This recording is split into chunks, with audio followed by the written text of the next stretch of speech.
بسم اللہ الرحمن الرحیم۔ قرآن مجید فرقان حمید ہماری زندگی کی کامیابی کی وہ خوبصورت نوید دیتا ہے جس کو اپنانے سے دنیا اور آخرت دونوں جہانوں کی کامیابیاں مسلمانوں کے لیے یقیناً ثابت ہو جاتی ہیں۔ اللہ رب العزت نے قرآن مجید فرقان حمید کے اندر ہمارے وہ مسائل بھی ذکر کیے جس کا تعلق ہماری ذاتی زندگی سے ہے، جن کا تعلق ہمارے اعتقادات سے ہے، ہمارے عقائد سے ہے، اور اس کے ساتھ ساتھ اللہ تبارک و تعالی نے ہمیں وہ احکام بھی عطا کیے جس کا تعلق ہماری انفرادی اور اجتماعی زندگی کے ساتھ ہے۔ ہم کوشش کریں گے اللہ اس کے رسول کے بتائے ہوئے ان احکامات کو سمجھنے کے لیے قرآن و سنت سے رہنمائی حاصل کریں۔ اللہ تعالیٰ وحی کے ذریعے جو علم عطا کرتا ہے وہ انبیاء کا خاصہ ہے، وہ رسول اعظام کا خاصہ ہے، اور پروردگار ہماری عقل سے وراء الورا وہ احکامات جو وحی کی صورت میں عطا کیے وہ انبیاء اور رسول کو ملے، پروردگار نے وہ صحائف کتابوں کی صورت میں عطا کیے، اور ان کتابوں میں کتاب لا ریب قرآن مجید ہے۔ اور آج ہم پہلا پارہ 14واں رکوع آیت نمبر 113 سے مزید آگے آیات بینات کی تفسیر آپ کی خدمت میں پیش کریں گے۔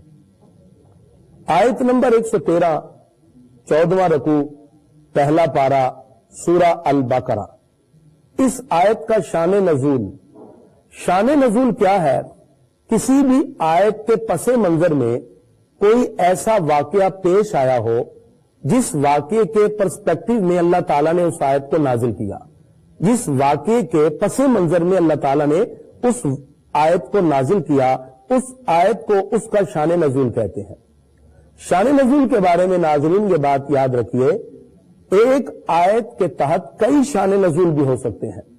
جیسے کچھ واقعات پیش آئے ہوں اور ان تمام واقعات کا احاطہ کرتے ہوئے، کیپچر کرتے ہوئے اللہ تعالیٰ کسی ایک آیت کو نازل فرما دے تو پھر اس ایک آیت سے متعلق کئی شان نزول متحقق ہو جاتے ہیں، اور اس کا تعین مفسر اپنی تفسیر میں یا محدث حدیث کے ذریعے کرتا ہے، اور کچھ کا آقا دو جہاں صلی اللہ تعالی علیہ وسلم نے خود اظہار فرما دیا۔ آیت نمبر 114 سورہ البقرہ، اور خاص طور پر ہم آیت نمبر 113 14 اور 15 بالترتیب اس کا شان نزول ذکر کرتے ہوئے اس کی تفسیر آپ کی خدمت میں پیش کرتے ہیں۔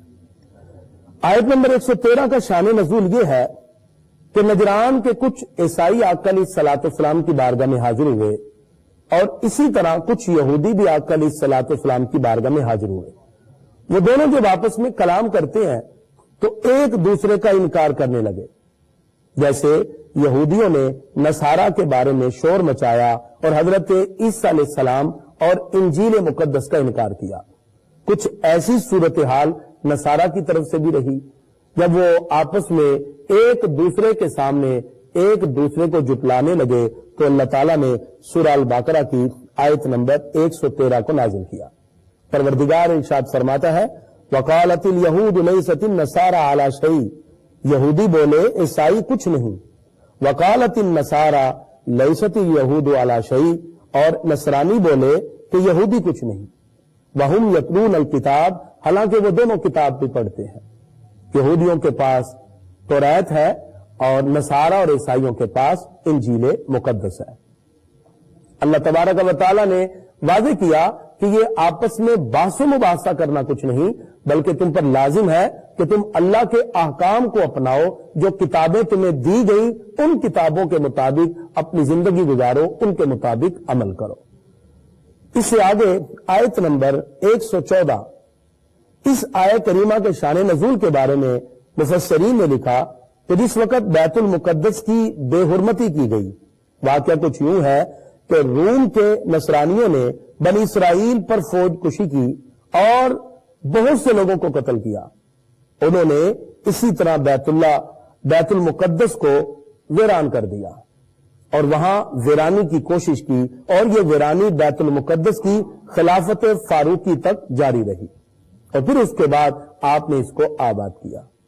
جس وقت انہوں نے بیت المقدس کیونکہ یہ اس وقت قبلہ تھا تمام لوگوں کا، اور اس قبلہ اول کی ویرانی کی کوشش کی تو اللہ تعالیٰ ارشاد فرماتا ہے وَمَنْ أَظْلَمُ مِمَّنْ مَنَعَ مَسَاجِدَ اللَّهِ، اس سے بڑھ کر ظالم کون ہے کہ جو اللہ کی مسجدوں کو روکے أَن يُذْكَرَ فِيهَا اسْمُهُ، کہ اس میں اللہ کا نام لیا جائے، وَسَعَىٰ فِي خَرَابِهَا، اور اس کی ویرانی کی کوشش کرے۔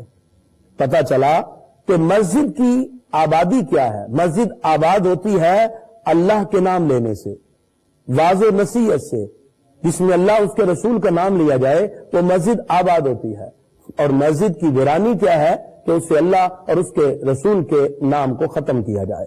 پروردگار نے اس مقام پر اس بات کی وضاحت کی۔ ناظرین، آیت نمبر 115، صحابہ کرام ایک جگہ موجود تھے، رات کی تاریکی تھی لیکن قبلے کی سمت معلوم نہ تھی، تو اختلاف ہوا کہ نماز کس طرف منہ کر کے پڑھے۔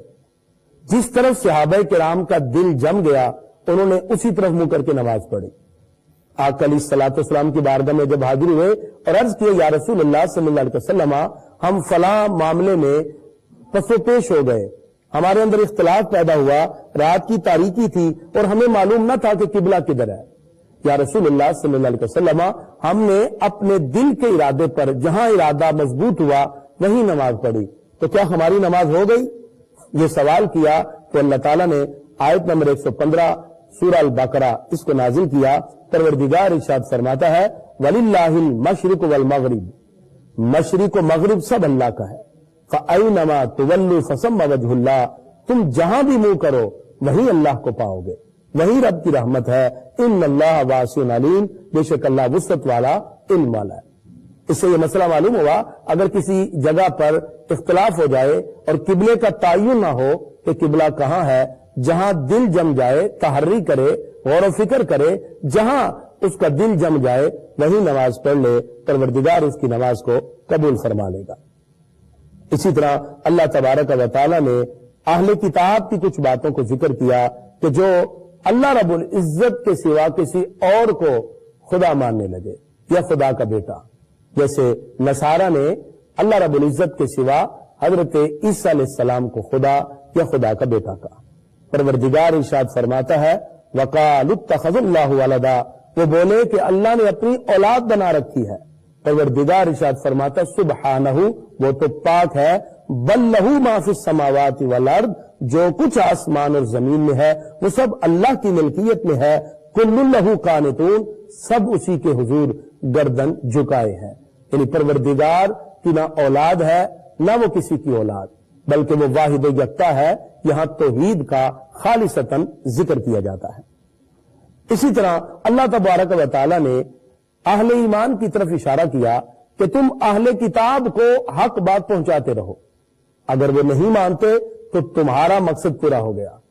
پروردگار سورہ البقرہ کی آیت نمبر 120 میں ارشاد فرماتا ہے وَلَن تَرْضَىٰ عَنْكَ الْيَهُودُ وَلَا النَّصَارَىٰ، اور ہرگز تم سے یہود و نصارہ راضی نہ ہوں گے حَتَّىٰ تَتَّبِعَ مِلَّتَهُمْ، جب تک کہ تم ان کے دین کی پیروی نہ کرو، یعنی جب تک تم ان کے دین کی پیروی نہ کرو گے وہ تم سے کبھی راضی نہ ہوں گے، اور اگر تم نے ان کے دین کی پیروی کی تو پھر حق آنے کے بعد جو گمراہی کی طرف جاتا ہے اللہ اس کو کبھی راہ ہدایت نہیں دیتا۔ ناظرین، اسلام سے قبل جتنے ادیان تھے وہ اپنے اپنے دور میں حق تھے۔ جناب حضرت موسیٰ علیہ السلام کی تعلیمات جب تک ان کی قوم ان کو مانتی رہی وہ حق پر رہے، حضرت داؤد علیہ السلام کی قوم جب تک زبور کے مطابق عمل کرتے رہے وہ حق پر رہے۔ اسی طرح حضرت عیسیٰ علیہ السلام کی تعلیمات پہ عمل کرنے والے بھی اپنے دور پہ حق میں رہے، لیکن جس وقت اسلام کی بات آئی تو اللہ رب العزت نے باقی تمام ادیان کو، ساری کتابوں کو منسوخ کیا اور اپنے محبوب کی شریعت کو باقی رکھا، اور قرآن مجید کی صورت میں وہ آفاقی احکام عطا کیے کہ جس کو اپنانا ہی دونوں جہانوں کی کامیابی کا سبب بنا، اور یہی بات اللہ تعالیٰ نے اس مقام پہ ذکر فرمائی۔ اللہ تعالیٰ ارشاد فرماتا ہے کہ یہود و نصارہ یہ کیوں نہیں اللہ کے احکام کو مانتے، حالانکہ ان کی کتابوں میں خود نبی کریم صلی اللہ علیہ وسلم کی صفات کا ذکر ہے۔ پروردگار ارشاد فرماتا ہے الذین آتیناہم الکتاب، وہ لوگ جن کو کتاب دی گئی، یتلونہ حق تلاوتہ، وہ جیسی چاہے اس کی تلاوت کرتے ہیں، اولئک یؤمنون بہ، وہی اس پر ایمان رکھتے ہیں۔ جو اللہ کے احکام کو ماننے والے ہیں وہ اس پر یقینی طور پر ایمان بھی رکھتے ہیں اور اس کو دل سے تسلیم بھی کرنے والے ہیں۔ اور اس کے بارے میں جو مفسرین نے لکھا، خاص طور پہ حضرت عبداللہ ابن عباس رضی اللہ تعالی عنہما، اس کی تفسیر میں یہ ذکر فرماتے ہیں کہ یہ آیت اہل سفینہ کے بارے میں نازل ہوئی۔ حضرت جعفر بن ابی طالب نبی کریم صلی اللہ علیہ وسلم کی بارگاہ میں جب حاضر ہوئے تو 40 افراد ان کے ساتھ تھے، جن میں سے 32 افراد وہ تھے جو اہل حبشہ ہیں اور 8 افراد وہ تھے جو ملک شام کے راہب تھے، جن میں بحیرہ راہب بھی تھا۔ کہ 40 افراد سرکار کی بارگاہ میں حاضر ہوئے اور انہوں نے آقا علیہ الصلوۃ والسلام کی رسالت کو تسلیم کیا۔ اللہ تعالیٰ فرماتا ہے جنہوں نے سابقہ کتابوں کو پڑھ کے میرے محبوب کی رسالت کو مانا، انہوں نے کتاب پڑھنے کا حق ادا کیا۔ اور فرمایا وَمَن يَكْفُرْ بِهِ، اور جس نے اس کا انکار کیا فَأُولَٰئِكَ هُمُ الْخَاسِرُونَ، یہی لوگ گھاٹے والے ہیں۔ اللہ تبارک و تعالیٰ نے بنی اسرائیل کا ذکر کیا۔ بنی اسرائیل اولاد یعقوب کو کہتے ہیں۔ حضرت یعقوب علیہ السلام بیٹے ہیں حضرت اسحاق علیہ السلام کے، اور حضرت اسحاق علیہ السلام بیٹے ہیں جناب حضرت جد الانبیاء ابراہیم خلیل اللہ علیہ السلام کے۔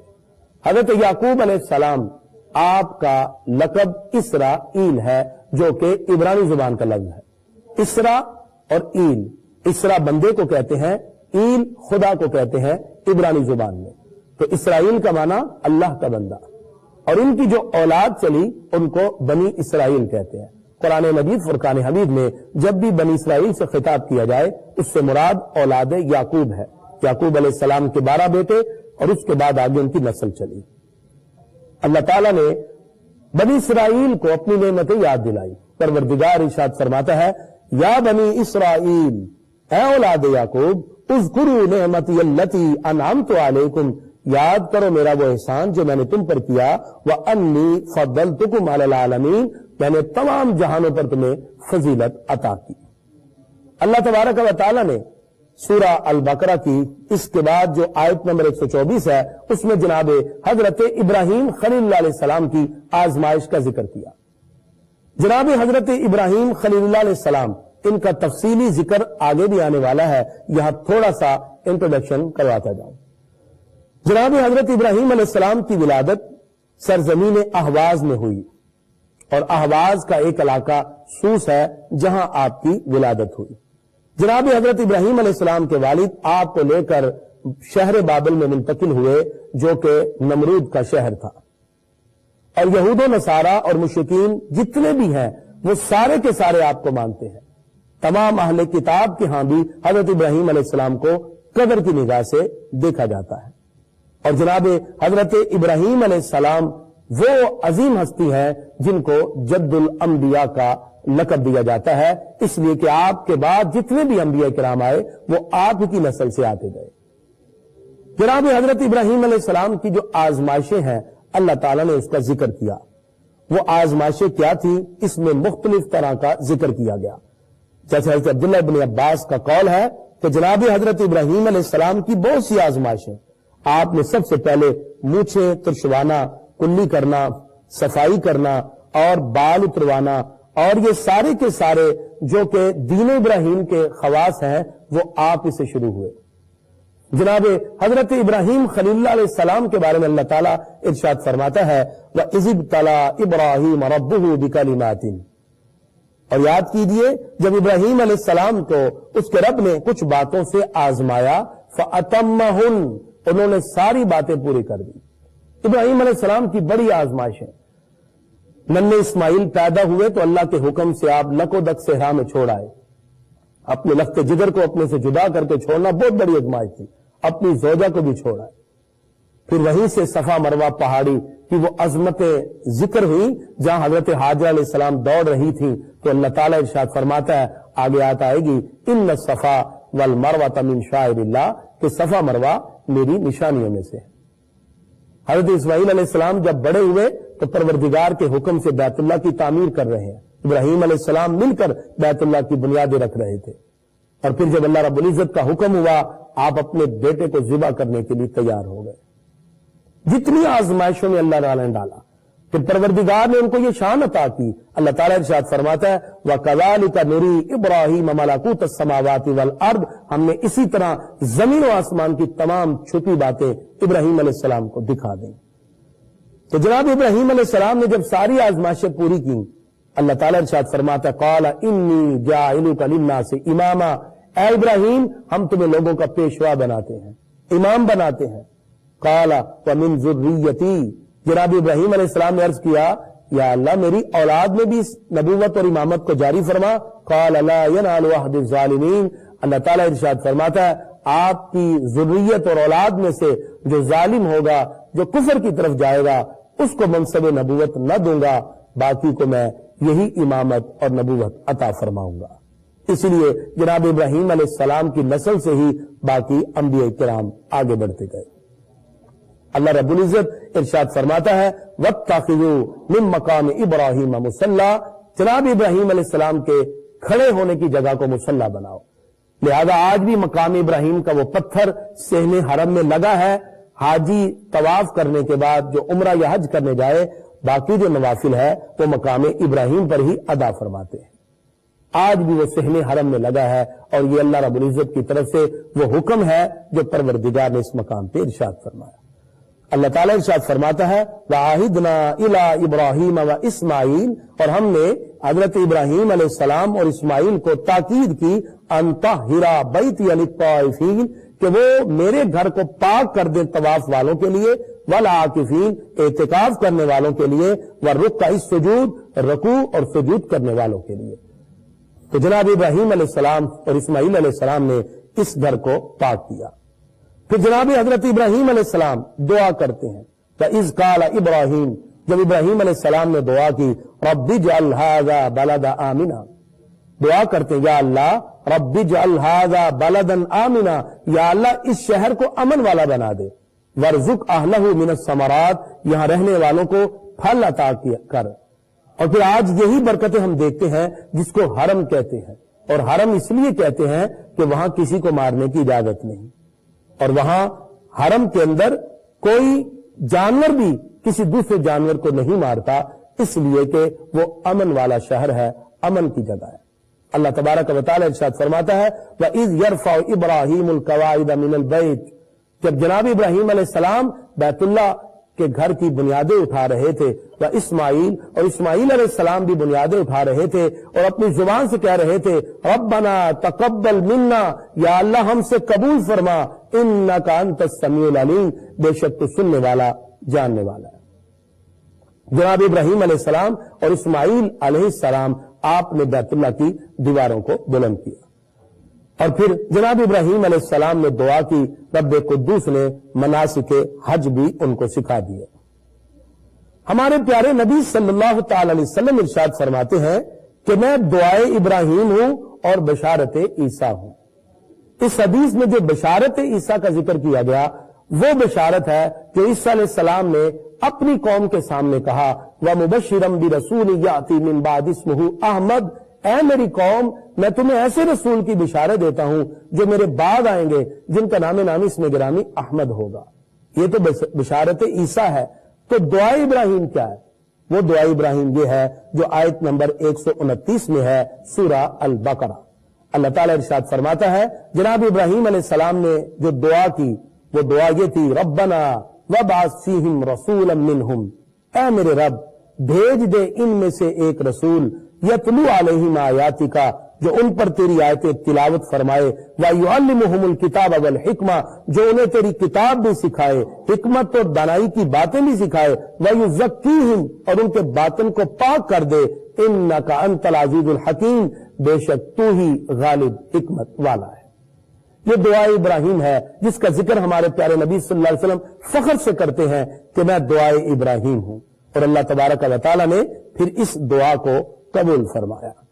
اللہ تعالیٰ ارشاد فرماتا ہے وَمَن يَرْغَبُ عَن مِلَّةِ إِبْرَاهِيمَ, کون ہے جو جناب ابراہیم علیہ السلام کے دین سے منہ موڑے, إِلَّا مَن صَفِيَ نَفْسَهُ, مگر جس کا دل احمق ہو.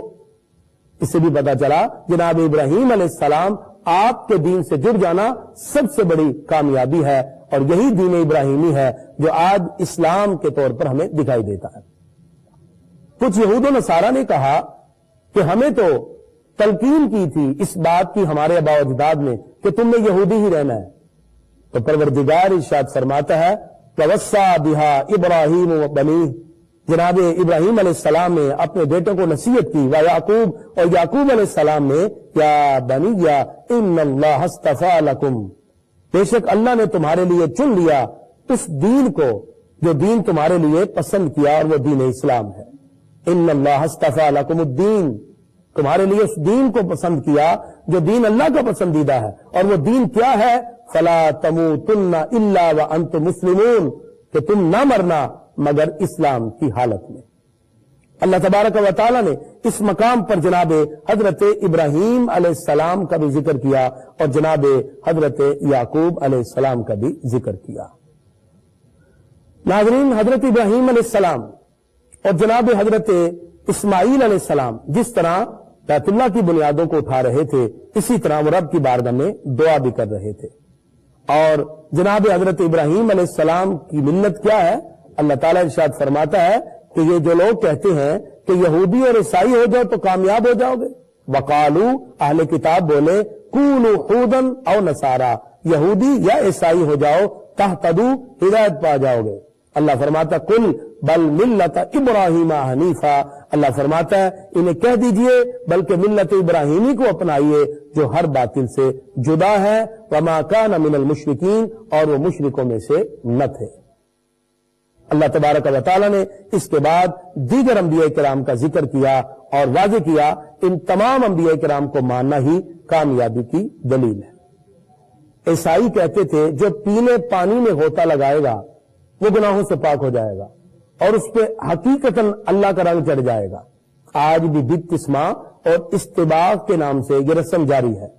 اللہ تعالیٰ نے اہل کتاب کی اس رسم کا رد کرتے ہوئے ارشاد فرمایا صبغۃ اللہ، اللہ کا رنگ، فمن احسن من اللہ صبغہ، اللہ سے بہتر کس کا رنگ ہے؟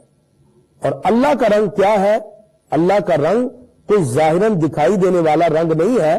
جس طرح کپڑے کو رنگ دیا جائے تو وہ رنگ اس کپڑے کے ظاہر باطن میں اس طرح سما جاتا ہے کہ اس کا حصہ بن جائے، اسی طرح دین الہی کے جو اعتقادات ہیں وہ اس طرح ہمارے اندر سما جائیں کہ ہمارے ظاہر و باطن سے جھلکتے نظر آئے جو اسلام کے اعتقادات ہیں.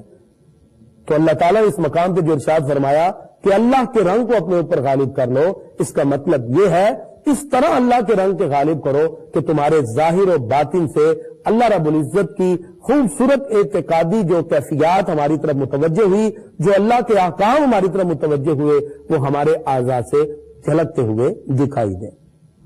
اس لیے پروردگار نے اس مقام پر واضح کیا کہ اللہ کے رنگ کو غالب کرو. اس کے بعد دوسرا پارہ سورہ البقرہ، اللہ تعالیٰ ارشاد فرماتا ہے سیقول السفہاء من الناس، بہت سے بے وقوف لوگ یہ کہتے ہیں ما ولاہم عن قبلتہم، کس نے پھیر دیا ان کے قبلہ سے، التی کانوا علیہا، وہ جس قبلہ پر تھے. مسلمان جس وقت ہجرت کر کے مدینہ منورہ میں آئے تو 17 مہینے تک نمازیں بیت المقدس کی طرف منہ کر کے پڑھتے رہے. تو اہل کتاب مذاق بنانے لگے اور یہ کہنے لگے اگر تمہارا دین ہم سے جدا ہے تو پھر قبلہ بھی جدا لاؤ. جب انہوں نے یہ سوال کیا تو آقا علیہ الصلوۃ والسلام نے اپنے قلب اقدس میں یہ سوچا. نبی کریم صلی اللہ تعالی علیہ وسلم ظہر یا عصر کی نماز پڑھا رہے تھے، 2 رکعتیں آپ نے پڑھا دی تھی. 2 رکعتیں پڑھانے کے بعد نبی کریم صلی اللہ علیہ وسلم نماز کے اندر ہی اپنے دل میں کہتے ہیں یا اللہ یہ قبلہ بدل جائے، اور آقا علیہ الصلوۃ والسلام نے اپنے سر اقدس کو اٹھا کر آسمان کی طرف دیکھا. اللہ تعالیٰ کو یہ ادا اتنی پسند آئی، پروردگار نے اس پورے واقعے کو اور اس انداز میں قرآن میں ذکر کیا کہ وہ آیتوں کا حصہ بن گیا. پروردگار ارشاد فرماتا ہے قد نرى تقلب وجهك في السماء، ہم دیکھ رہے ہیں بار بار تمہارا آسمان کی طرف منہ کرنا. نبی کریم صلی اللہ علیہ وسلم نماز میں سر اٹھا کے دیکھتے ہیں. اللہ تعالیٰ ارشاد فرماتا ہے محبوب جو آپ اپنے دل میں سوچ رہے ہیں فَلَنُوَلِّيَنَّكَ قِبْلَةً تَرْضَىٰ، جو آپ چاہتے ہیں ہم وہ قبلہ بدل دیں گے.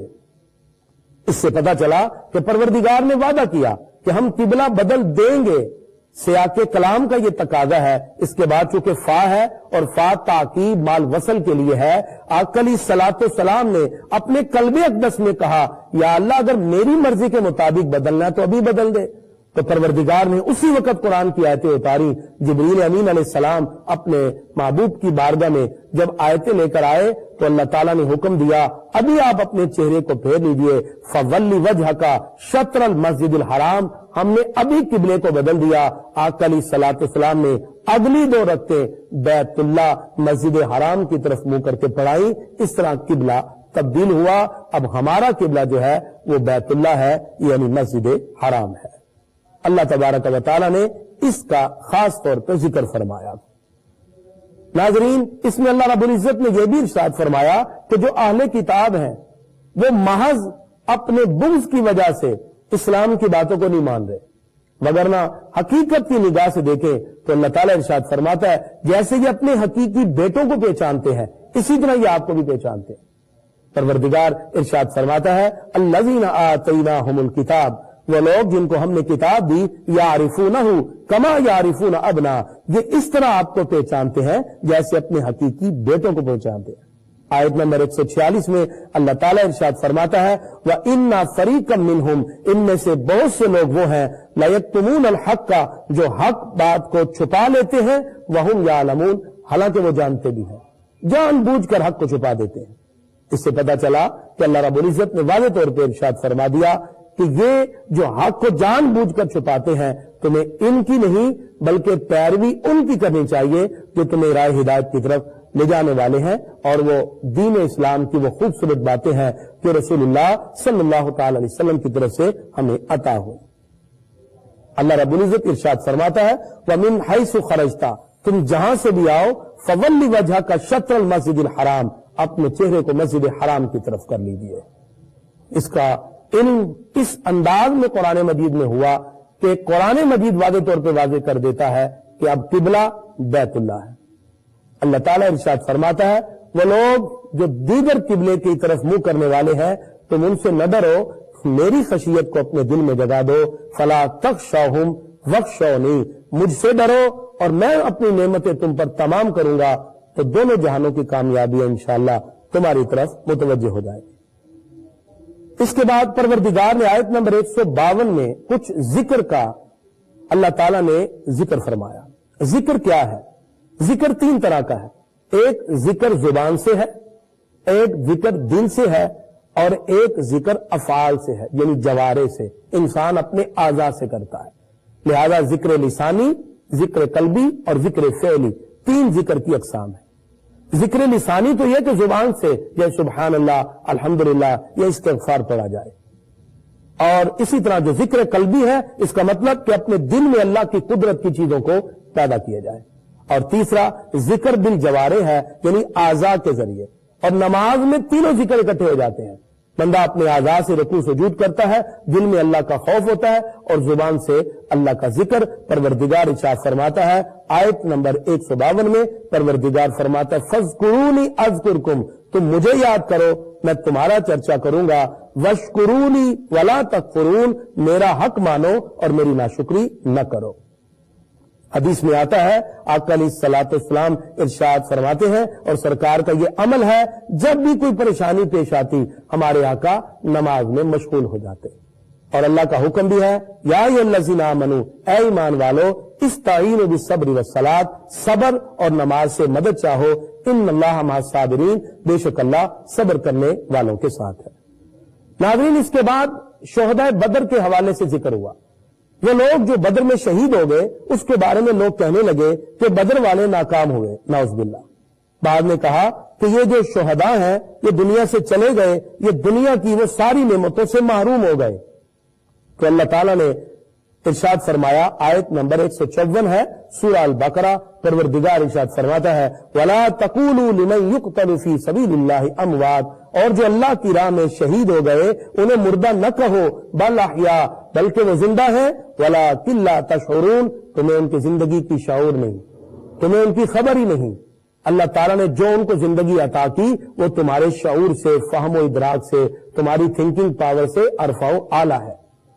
اللہ تعالیٰ ارشاد فرماتا ہے دنیا کی زندگی میں ہم تمہیں آزمائیں گے، وَلَنَبْلُوَنَّكُمْ بِشَيْءٍ، اللہ تعالیٰ ارشاد فرماتا ہے ہم تمہیں آزمائیں گے، من الخوف، کبھی خوف سے، والجوع، کبھی بھوک سے، ونقص من الاموال، کبھی تمہارے مالوں کی کمی ہوگی، والانفس، کبھی تمہارے پیاروں کی ہم جانیں لے لیں گے، والثمرات، اور کبھی پھلوں کی کمی ہوگی، وبشر الصابرین، صبر کرنے والوں کو خوشخبری سنا دیجیے۔ انسان کی زندگی میں آزمائشیں ہیں، ابتلا بھی ہے، اور اللہ تعالیٰ واضح طور پر ارشاد فرماتا ہے ہم تمہیں ضرور آزمائیں گے، اور منافق ان آزمائشوں پر اپنے قدم کو ڈگمگا دیتا ہے، جبکہ مومن کی جو تکلیف آتی ہے، مومن کا طرح امتیاز کیا ہے؟ اللہ تعالیٰ ارشاد فرماتا ہے الذین اذا اصابتہم مصیبہ، مسلمان پر جب مصیبت آتی ہے قالو، وہ پکار اٹھتے ہیں انا للہ و انا الیہ راجعون، یا اللہ ہم تیری ہی مال ہیں اور ہم نے لوٹ کر تیری ہی طرف آنا ہے۔ اللہ تعالیٰ ارشاد فرماتا ہے اولئک علیہم صلوات من ربہم ورحمہ، یہی وہ لوگ ہیں جن پر اللہ کی طرف سے رحمتیں بھی ہیں، پروردگار کی طرف سے درودیں بھی ہیں۔ لہذا مصیبت میں گھبرانا نہیں چاہیے، اللہ کی طرف رجوع کرنا چاہیے، اللہ تعالیٰ رجوع کرنے پر اپنی بارگاہ سے عظمتیں بھی عطا فرماتا ہے۔ بہرحال جن لوگوں سے گناہ ہوئے اللہ تعالیٰ فرماتا ہے الا الذین تابوا واصلحوا وبینوا، جنہوں نے توبہ کی اور اپنے اعمال سنوار لیے اور پھر وہ ظاہر کرے کہ ہم نے یقیناً اللہ کی بارگاہ میں توبہ کی، فاولئک اتوب علیہم، اللہ فرماتا ہے میں ان کی توبہ کو قبول فرماتا ہوں، وانا التواب الرحیم، میں توبہ قبول کرنے والا مہربان ہوں۔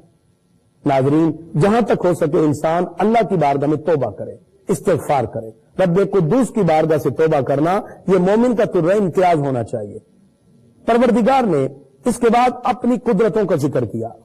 اللہ تعالیٰ آیت نمبر 164 میں ارشاد فرماتا ہے ان فی خلق السماوات والارض، بے شک زمین و آسمان کی تخلیق میں، واختلاف اللیل والنہار، اور رات اور دن کے عدل بدل میں، اس کے مختلف ہونے میں، والفلک التی تجری فی البحر، اور وہ کشتی جو دریا میں چلتی ہے، بما ینفع الناس، جس سے لوگ فائدہ اٹھاتے ہیں، وما انزل اللہ من السماء، اور وہ پانی جو اللہ نے آسمان سے اتارا، من ماء، وہ پانی، فاحیا بہ الارض، جس سے زمین کو زندہ کیا، بعد موتہا، اس کے مردہ ہو جانے کے بعد، وبث فیہا من کل دابہ، اور ہر طرح کے جانور اللہ نے پھیلا دیے، وتصریف الریاح، اور ہواؤں کو چلایا، والسحاب، اور بادلوں کو چلایا، المسخری بین السماء والارض، وہ بادل جو زمین و آسمان کے درمیان مسخر ہیں، لآیات لقوم یعقلون، اس میں عقل والوں کے لیے نشانیاں ہیں۔ پروردگار ارشاد فرماتا ہے اے انسان کبھی قدرت کی ان چیزوں کو تو دیکھ، بادل زمین و آسمان کے درمیان مسخر ہے،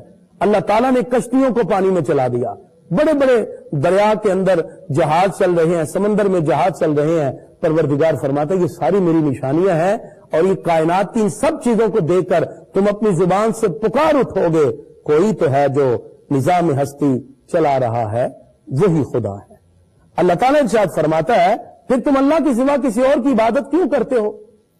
پروردگار نے آیت نمبر 165 میں ارشاد فرمایا والذین آمنوا اشد حبا للہ، ایمان والے سب سے زیادہ محبت اللہ سے کرتے ہیں، اور جو کفار ہیں وہ اسی طرح اپنے بتوں سے محبت کرنے والے ہیں۔ اللہ تعالیٰ ارشاد فرماتا ہے قیامت کے دن ان کے سارے وہ لوگ جن کی وہ پوجا کرتے رہے وہ ان سے ساری امیدیں توڑ بیٹھیں گے، اس دن صرف اللہ رب العزت کی محبت کو دل میں غالب کرنے والا ہی کامیاب ہوگا۔ پروردگار ارشاد فرماتا ہے وَلَا تَتَّبِعُوا خُطُوَاتِ الشَّيْطَانِ، شیطان کے قدموں پہ نہ چلو، إِنَّهُ لَكُمْ عَدُوٌّ مُبِينٌ، وہ تمہارا کھلا دشمن ہے۔ آیت نمبر 168 میں اللہ تعالیٰ نے ارشاد فرمایا، کیونکہ شیطان بے حیائی اور فحاشی کا حکم دیتا ہے، جبکہ اللہ کی طرف آنے والا کامیابی کی راہ کی طرف چلنے والا ہے۔ آیت نمبر 172 میں پروردگار ارشاد فرماتا ہے یا ایھا الذین آمنوا کلوا من طیبات ما رزقناکم، اے ایمان والو وہ پاک چیزیں کھاؤ جو ہم نے تمہیں عطا کی، واشکروا للہ، اللہ کا شکر ادا کرو، ان کنتم ایاہ تعبدون، اگر تم صرف اسی کی عبادت کرتے ہو۔ اس مقام پہ اللہ تعالیٰ نے واضح کیا حلال کھاؤ۔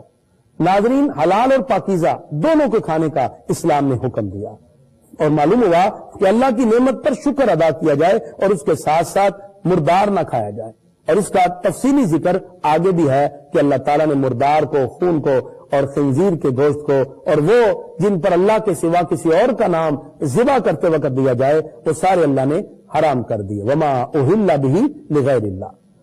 پروردگار ارشاد فرماتا ہے جو اللہ رب العزت کی آیتوں کو چھپائے وہی اللہ رب العزت کی راہ سے ہٹ جانے والا ہے۔ پروردگار نے اس مقام پر یہود و نصارہ کا اس انداز میں بھی ذکر کیا کہ جس وقت وہ لوگ آپس میں لڑنے لگے، یہودیوں نے بیت المقدس کے مشرق کو قبلہ بنایا اور عیسائیوں نے بیت المقدس کی مغرب کو قبلہ بنایا، اور وہ دونوں آپس میں لڑنے لگے یہود و نصارہ۔ تو اللہ تعالیٰ نے اس مقام پہ ارشاد فرمایا آیت نمبر 177 میں، لیس البر ان تولوا وجوہکم قبل المشرق والمغرب، اللہ فرماتا ہے اس بات میں کوئی نیکی نہیں کہ اپنے چہرے کو مشرق کی طرف کرو یا مغرب کی طرف، ولکن البر من آمن باللہ والیوم الآخر، لیکن بڑی نیکی تو یہ ہے جو اللہ پر ایمان لائے، قیامت پر ایمان لائے، والملائکہ فرشتوں پر ایمان لائے، والکتاب اور اللہ کی کتابیں ڈیوائن بکس پر ایمان لائے، والنبیین اور انبیاء پر ایمان لائے۔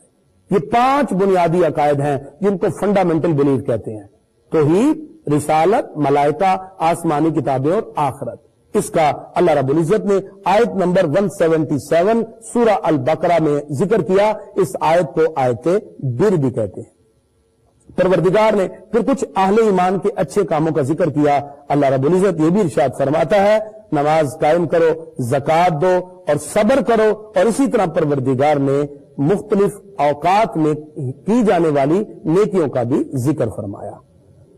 اس کے بعد کچھ احکام وصیت کے ذکر ہوئے۔ ناظرین، وصیت کیا ہے؟ ابتدائی اسلام میں یہ وصیت کرنا لازم تھا، لیکن اب مستحب ہے۔ وصیت یہ ہے اگر کسی کو اللہ نے بہت سا مال دیا ہے، وہ اپنے ٹوٹل مال میں سے 1/3 یعنی تہائی حصے کی وصیت کر سکتا ہے، تہائی حصے سے زیادہ کی وصیت نہیں کر سکتا۔ اگر وہ تہائی حصے سے زیادہ کر بھی دے تو وہ ورثاء پھر بھی اس کی وصیت کو 1/3 میں تسلیم کریں گے۔ ناظرین، وصیت وارثوں کے حق میں نہیں ہوتی، یعنی ایک باپ اپنے بیٹے کے حق میں وصیت نہیں کر سکتا کیونکہ بیٹے کو ویسے بھی وراثت میں حصہ ملنا ہے۔ وصیت اس وقت کی جاتی ہے کہ جب اس کے وارث جو ہیں وہ وصیت کی وجہ سے محتاج نہ ہو جائیں۔ یہ نہ ہو کہ اس کے پاس پہلے ہی تھوڑا مال ہے، وہ دنیا میں جائے، دنیا سے جاتے ہی اس کا جو ترکہ ہے وہ ورثاء میں بانٹ دیا جائے اور وہ اس میں سے بھی 1/3 اور تہائی حصہ نکال کے کسی غریب یا کسی مسجد وغیرہ کو دے جائے۔ اس طرح اس کے اپنے وارث جو ہیں ورثاء وہ محتاج ہو جائیں گے۔ تو اسلام اس بات کی تلقین کرتا ہے کہ ورثاء کو محتاج نہ کرو، ورثاء کو محتاج نہ کیا جائے، بلکہ وصیت کو اگر جاری کیا جائے تو 1/3 میں کیا جائے تاکہ وارثوں کو بھی حق ملے اور جو وصیت کی جاتی ہے ان کو بھی حق ملے۔ اس کا ذکر پروردگار نے اس مقام پہ ارشاد فرمایا، کتب علیکم اذا حضر احدکم الموت، اللہ نے فرض کیا تم پر جب کسی کو موت آئے، ان ترک خیرا الوصیہ، کہ وہ کچھ مال چھوڑے تو وصیت کر جائے۔ آیت نمبر 180 میں، لیکن اب یہ وصیت کرنا مستحب ہے، فرض یا واجب نہیں۔ اس کے بعد اللہ تعالیٰ نے سورہ البقرہ دوسرے پارے کی آیت نمبر 183 میں روزوں کا ذکر کیا۔ اے ایمان والو، کتب علیکم الصیام، تم پر روزے فرض کیے گئے، کما کتب علی الذین من قبلکم، جیسے تم سے پہلے لوگوں پہ فرض کیے گئے۔ ایام معدودات، یہ گنتی کے چند دن ہیں۔ اس میں اب ذکر ہوا، اللہ تعالیٰ نے ارشاد فرماتا جو بیمار ہو، ایسا بیمار کہ روزہ رکھے گا تو جان سے جا سکتا ہے یا روزہ رکھنے سے مزید بیمار ہو سکتا ہے، اسلام کہتا ہے کہ وہ روزہ چھوڑ دے، اس کی بعد میں قضا کرے، اور قضا پورے سال میں 5 دن منع ہے۔ 5 دن روزہ رکھنا پورا سال میں منع ہے، عید الفطر، عید الاضحیٰ اور ذی الحجہ کے 11، 12، 13 3 دن، یعنی ٹوٹل 5 دن بنے۔ اس کے علاوہ کسی دن بھی وہ قضا کر لے بیماری کی وجہ سے یا سفر میں ہو، اور سفر بھی وہ ہے جو تقریباً 92.5 کلومیٹر دور جانے کے ارادے سے، اس سفر میں بھی روزہ چھوڑ سکتا ہے۔ اور جس کے پاس طاقت ہی نہیں ہے، بوڑھا ہو چکا ہے یا ایسی بیماری میں مبتلا ہوا کہ زندگی بھر اب روزہ نہیں رکھ سکتا، اس کے لیے اجازت ہے وہ اپنے روزے کے بدلے میں کسی کو فدیہ دے، اور فدیہ فطرانے کی رقم کے برابر ہے۔ تقریباً آج کل 150 روپیہ ایک روزے کا نکالے اور وہ اس حساب سے 30 روزے کے کسی غریب کو دے دے، اس طرح فدیہ کسی کو دے دیا جائے گا۔ اللہ تعالیٰ ارشاد فرماتا ہے، شہر رمضان الذی انزل فیہ القرآن، رمضان کا مہینہ جس میں اللہ نے قرآن نازل کیا۔ فرمایا کہ جو اس مہینے کو پائے وہ روزہ رکھے، اور جو بیمار ہو وہ کسی اور دن روزہ رکھے۔ اللہ تعالیٰ ارشاد فرماتا ہے، وَإِذَا سَأَلَكَ عِبَادِي عَنِّي فَإِنِّي قَرِيبٌ، اے محبوب یہ لوگ آپ سے میرے بارے میں پوچھتے ہیں، آپ کہہ دیجئے میں ان کے قریب ہوں، اجیب دعوت الداعی اذا دعان، یہ جب بھی مجھ سے مانگیں گے میں ان کی دعاؤں کو قبول فرماؤں گا۔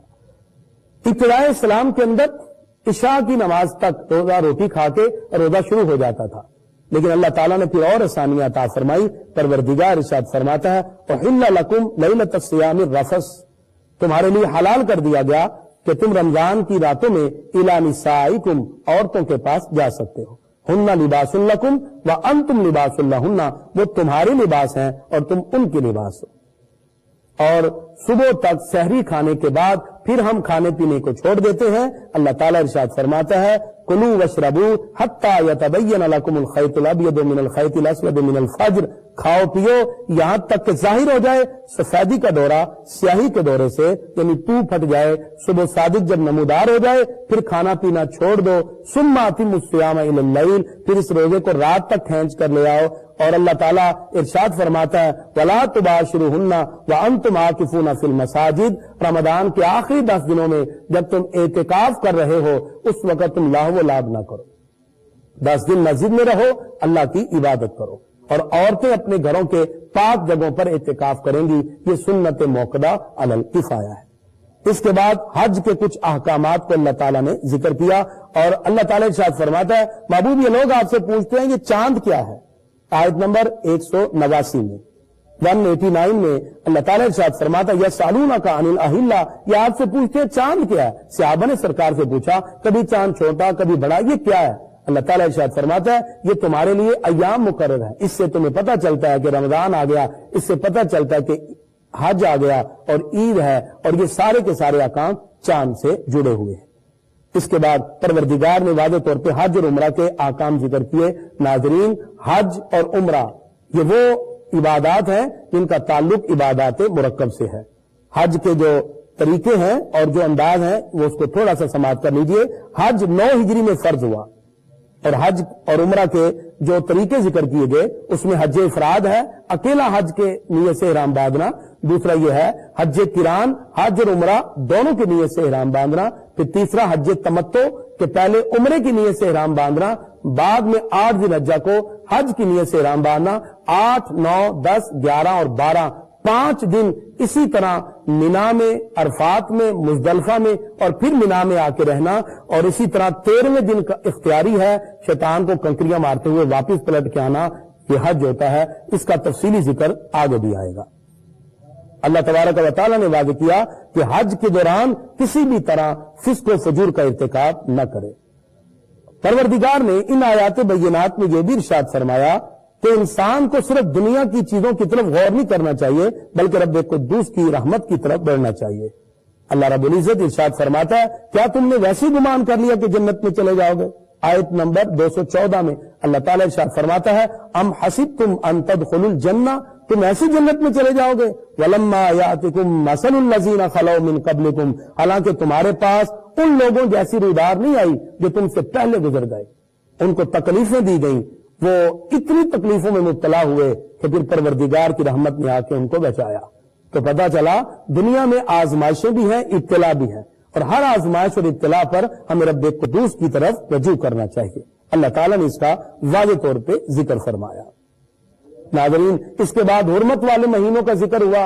حرمت والے مہینے 4 ہیں، ذی القعدہ، ذی الحجہ، محرم اور 1 رجب، یہ 4 مہینے حرمت والے ہیں۔ ان میں قتال کرنے سے منع کیا کہ اس میں جنگ نہیں کی جائے گی۔ پروردگار نے اس مقام پر کچھ شراب اور جوئے کے بارے میں ذکر کیا۔ ابتدا میں شراب سے روکا نہیں گیا، یہ آیت پھر منسوخ ہوئی اور ناسخ آیت کے اندر پروردگار نے واضح طور پر اس کا حکم ارشاد فرما دیا۔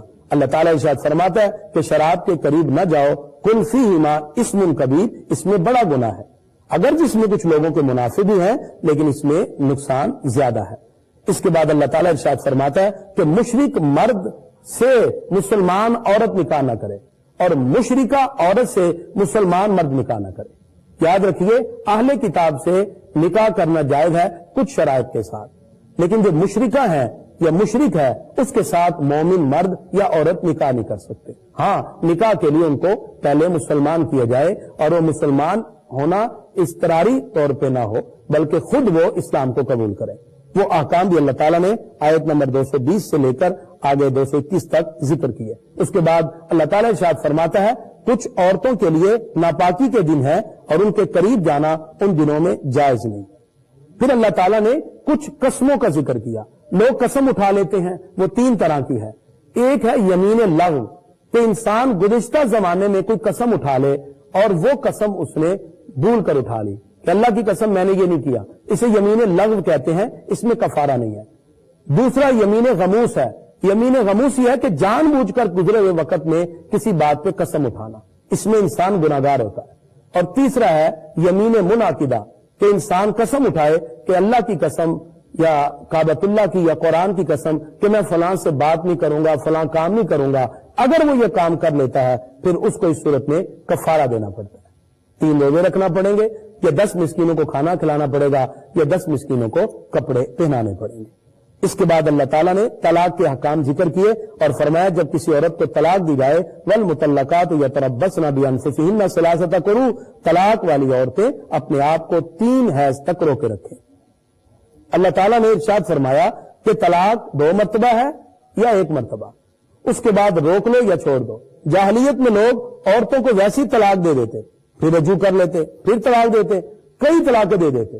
اس کے بعد لمٹ مقرر ہو گئی، الطلاق مرتان، طلاق 2 بار ہے۔ فإمساک بمعروف او تسریح بإحسان، 2 کے بعد روک لو یا چھوڑ دو۔ فإن طلقها، اللہ تعالیٰ نے آیت نمبر 230 میں ارشاد فرمایا اگر تیسری طلاق دے دی فلا تحل له من بعد، اب وہ عورت اس کے لیے حلال نہیں حتی تنکح زوجا غیرہ، جب تک کہ کسی دوسرے خاوند کے پاس سے ہو کر نہ آئے۔ اس میں واضح طور پر ارشاد فرمایا کہ 3 کے بعد عورت طلاق مغلظہ اس پہ واقع ہو جاتی ہے۔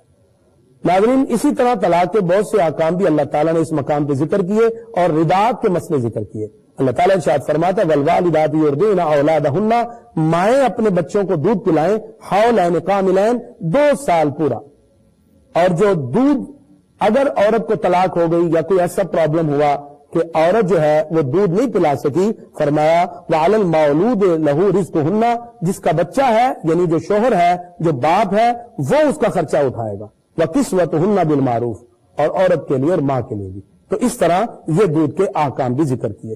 اس کے بعد اللہ تبارک و تعالیٰ نے عدت وفات کا ذکر کیا کہ وہ لوگ جو فوت ہو جائیں اور بیویاں چھوڑیں یا تربصن بانفسہن 4 اشہر و 10، 4 مہینے 10 دن تک وہ اپنے آپ کو روکے رکھیں۔ اللہ تبارک و تعالیٰ نے ان آیات بینات کے اندر واضح طور پر ارشاد فرمایا کہ اگر کسی نے نکاح کیا اور طلاق دے دی رخصتی سے پہلے، اگر حق مہر مقرر ہوا تو آدھا دے، اگر حق مہر مقرر نہیں ہوا تو کم از کم 1 سوٹ اس کو دے دیا جائے، اور فرمایا کہ تم کسی نہ کسی طرح نمازوں کی پابندی کرو، اور نماز کی پابندی جو ہے وہ تمہیں کامیابیوں کی طرف لے جانے والی۔ آیت نمبر 242 تک آج ہم نے اس خلاصہ کے اندر ذکر کیا جس میں اللہ تبارک و تعالیٰ نے واضح طور پر ارشاد فرمایا وللمطلقات متاع بالمعروف، اور طلاق والیوں کے لیے بھی مناسب طور پر نام نفقہ ہے، حقا علی المتقین، پرہیزگاروں پر واجب ہے۔ کذالک یبین اللہ لکم آیاتہ لعلکم تعقلون، اللہ اس لیے تم پر یہ آیت بیان کرتا ہے تاکہ تم غور و فکر کرو۔ اللہ تعالیٰ عمل کی توفیق